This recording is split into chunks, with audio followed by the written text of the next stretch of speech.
너무 영화적이에요. 무슨 말이냐면 이 고향을 잃고 사는 사람들에게는 향수병이 누구나 있거든요. 네, 맞습니다. 그런데 해방 이후에 사실은 향수병이 더욱더 극대화되잖아요. 그리고 일본 사회에서 눈에 보이지는 않지만 이 조선 출신들에 대한 차별과 천대의 피해의식이 너무나도 컸단 말이에요. 그럼 내 새끼를 여기서 어떻게 키워? 그러니까요. 그러니까 나는 일하더라도 내 새끼는 좋은 고국 땅으로 보내야 된다. 그리고 보면은 호화로운 크루즈선급이 오잖아요. 그리고 크루즈선이 오고 호화로운 배 타고 사람들이 부러워하고 환영해주고 고향으로 떠나는 크루즈선. 얼마나 이 영화틱합니까? 시네마틱하잖아요. 그러니까 사람들이 속아 넘어갔던 거죠. 그 오신 분들의 말이 오기 전에, 북한으로 들어오기 전에 그 전에 약간의 달콤함을 이미 일본에서 맛을 많이 봤다고 하더라고요. 달콤함? 그러니까 이제 북송 사업 시작하기 전에 김일성이 일본에 굉장히 많은 교육적인 후원들 많이 했답니다. 그래서 그때 당시 돈으로 17억 엔이라는 돈을 이제 그쪽에 후원하고 약간의 그 달콤함을 맛봤으니까 아 가면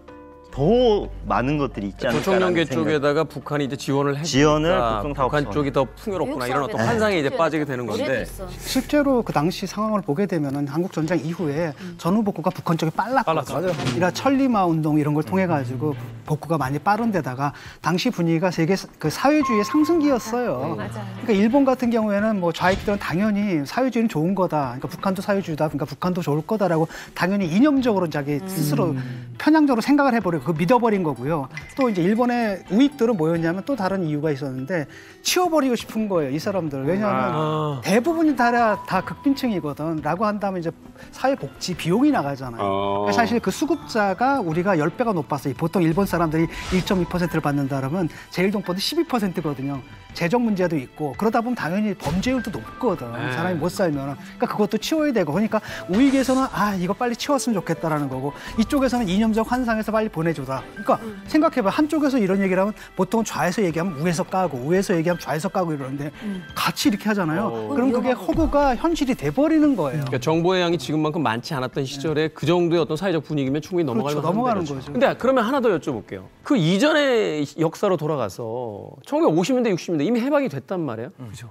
도대체 제일동포들은 왜 남쪽으로 돌아오질 않고? 나도 이게 궁금해. 아니 대부분 그렇거든요. 한 200만인데 그중에서 대부분은 돌아왔는데 한 60만 정도가 남은 건데 여러 가지 이유가 있겠죠.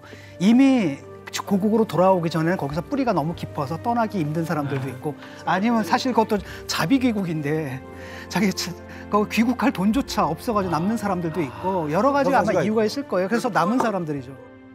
1945년 8월 15일에 일본이 원자폭탄 2발을 맞고 이제 무조건 항복을 했지 않습니까? 240만 명 정도의 조선인들이 일본에 살고 있었습니다.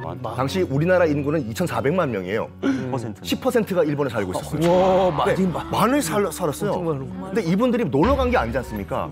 강제로 끌려간 건 맞지만 거기서 뭐 10년, 뭐 15년 사시다 보니까 뿌리를 내리고 사신 거예요. 그렇죠. 터전이 그쪽에 다 있는. 터전이 있는 거죠. 뭐 거기서 직장 다니시고 가족도 거기 있고. 그러다 돌아가지 내년에 가자, 내후년에 가자 하다가 1948년에 무슨 일이 있었습니까? 남북이 갈리죠. 분단. 남쪽은 대한민국, 북쪽은 조선민주주의 인민공화국, 남북이 갈려버렸잖아요. 그러니까 여기서 또 약간 뭐라고 할까 초이스가 두 개가 생겨버린 거예요. 그러니까 어디로 가야 될 것인가, 북쪽으로 가야 될 것인가, 남쪽으로 가야 될 것인가. 이렇게 또 2년 동안 시간 끌다가 빵! 6.25가 터져버렸네. 그래가지고 북쪽을 지지하는 측에서는 이른바 이제 민전, 나중에 조총련이 되죠. 또 남측을 지지하는 측에서는 이제 민단. 이렇게 완전히 영구 고착화가 돼버려요. 너무 안타깝지 않아? 아니 그 일제치하가 딱 벗어나자마자 남북이 조국이 반이 갈라져. 네. 골라야 돼요. 와 어떻게 골라 그거를? 저는 외할머니 집에 가면 김일성 초상화가 있었고 친할머니 집은 민단이니까 한국 국기 있고 빼갱이 싫다. 그러니까 전혀 다른 문화. 이쪽은 민단, 이쪽은 초년. 그러니까 또 어떤 사람은 난 이것도 저것도 아니다. 나는 대한민국이다. 라고 해서 조선 정부 그냥 남아 있는. 맞아요. 너무 가슴 아픈.